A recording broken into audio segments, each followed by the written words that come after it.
What up, folks? It's your pal, Coach Vino, and this is the Glass Half Full podcast where we turn setbacks into comebacks. Let's go. Yo, everybody goes through setbacks, but don't let these setbacks make you take a step back.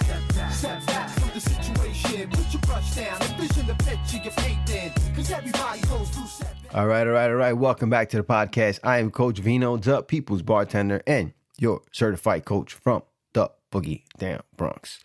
All right, so I hope everybody's well since the last time we hung out. I'm doing absolutely fantastic. Today's podcast, this is going to be a heavy one. And not because it's like dark or depressing or nothing like that. It's a very honest one, very open one. There's a quote that I think about a lot that goes, "Death is not the greatest loss in life. The greatest loss in life is what dies inside of us while we live." And if that doesn't make you pause for a second and go, holy shit, you might want to go get your pulse checked. You know what I'm saying? Here's the deal. So we spend so much time, afraid of dying, afraid of the end, afraid of losing people, other people dying. I know I've hopped on that so much in my life, especially as I've gotten older. But we don't spend nearly enough time talking about the parts of us that slowly fade away while we're still here, while we're still alive.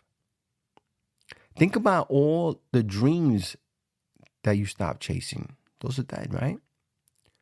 Think about the curiosity you once had that's been silenced. The courage you once displayed that doesn't exist, it's buried.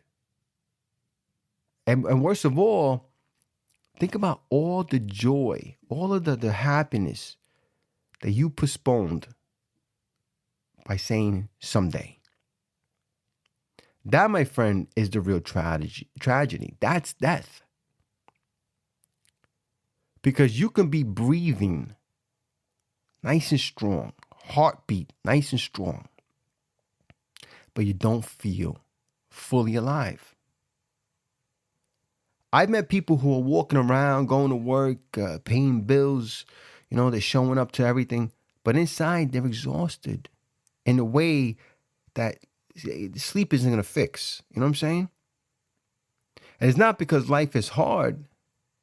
Life is hard for everybody. Life is hard for you. Life's hard for me. But because somewhere along the line, they started to abandon who they are, abandoning themselves little by little. They stopped speaking up. They stopped trying new things. They stopped believing that change was possible. They stopped listening to that voice inside them that said, "Oh, what if you do this? What if you try that?" And that didn't happen all at once. That's the scary part. It happens slowly. It happens quietly. You make one compromise here. You make one compromise there. One day it's like, oh, I'll deal with this later. And the other day it's, we'll see how it goes. Until one day you wake up and you realize you don't even recognize yourself anymore. And that's not death, obviously, right? I don't want to make light of death. But it feels and looks like loss. You usually think that loss is just like big dramatic thing, right? Sudden and it's final. But the biggest losses in life are often slow. They're hard to see. They're invisible. It's the artist who stops creating because someone once told them. It makes no sense. Why are you an artist? Nobody's paid for that. It's the kid with big dreams who grows into an adult and all they want to do is just get through the day. Can you imagine? It's the person who wanted more out of life but convinced themselves they should be grateful and be quiet. And listen, nobody thinks gratitude is more important than me. But gratitude is not a gag order, okay?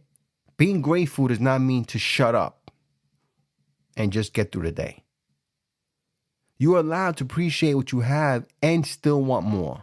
As a matter of fact, it is encouraged, okay? Because if you've been blessed with the things you have in life and you are grateful for those things, then you deserve to continue to get more.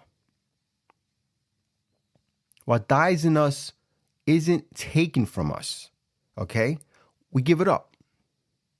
We say, here it is, here's for you. We trade it in so that we could be comfortable. Because we're parents now, we're 40-something years old, we don't have time to do these things, right? So we trade it in for comfort, for approval, for predictability, and for safety. And over time, that trade starts to cost you a lot more than you realize. Because you are going to start feeling numb. You are going to start feeling disconnected, and you're going to be restless. For no reason, no reason that you could think of. But it's not random. It's not some random thing. That's the part of life that wanted to live. It's tapping on your shoulder. Okay? It's saying, remember me? I'm here.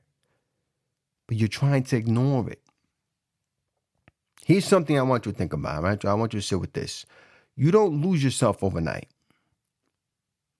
You lose yourself by not listening. Not listening when something feels off in your life. Not listening when your gut tells you that there's something else. Not listening when your heart gets excited about something, but you tell it, hey, relax, calm down. No, we're not paying attention to that. And the world will help you do it, by the way, right? The world, loves reasonable people, predictable people, people who don't ask too many questions, who don't have too many outspoken views, that they don't make too many waves.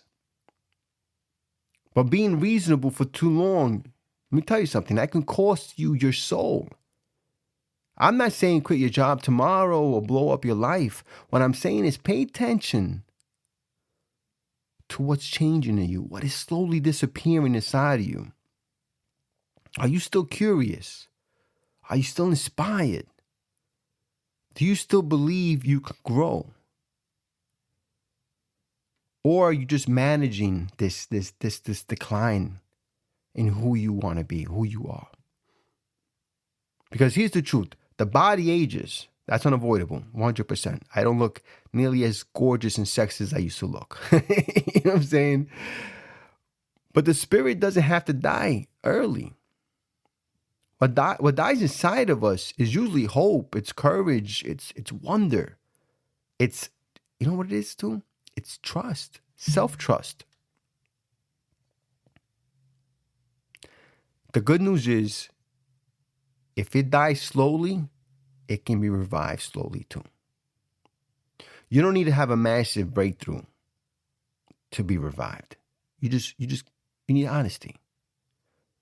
You need to be honest about what it is that you've missed, what you've been avoiding, and what version of yourself have you been neglecting. Sometimes the bravest thing that you can do, my friend, isn't starting something new.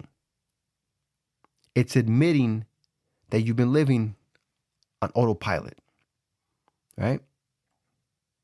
Cruise control.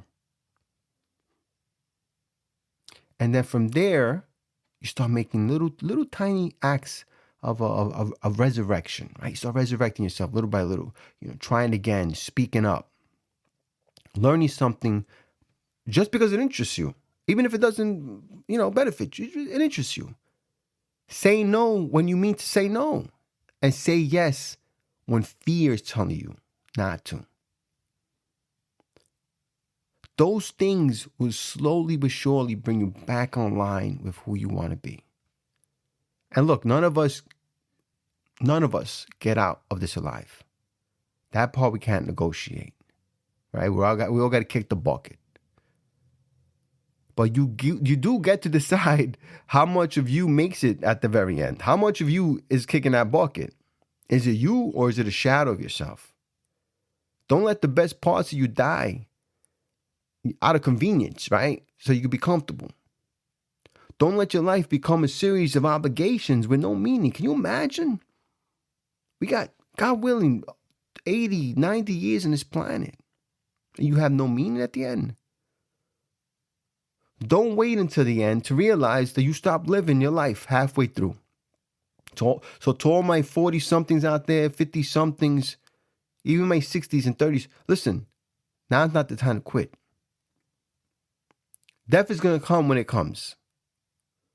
But don't let fear, routine, or just, resignation take you out earlier than the Grim Reaper. You need to stay curious, you need to stay honest, and you need to stay alive, not only on the outside, but on the inside. Because the greatest loss isn't dying. Okay? It's reaching the end and realizing that you never fully showed up as yourself.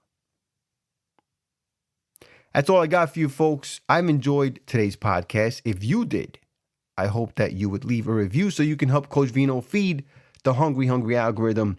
If you or someone you know might want to work with Coach Vino, you can visit my website, coachvinollc.com. You can also follow the podcast on social media where I share more of my thoughts in bite sizes. And it gives me an opportunity to directly interact with you guys. So I am everywhere at Coach Vino Podcast. And remember, folks, if nobody else tells you, Coach Vino appreciates you. Cheers.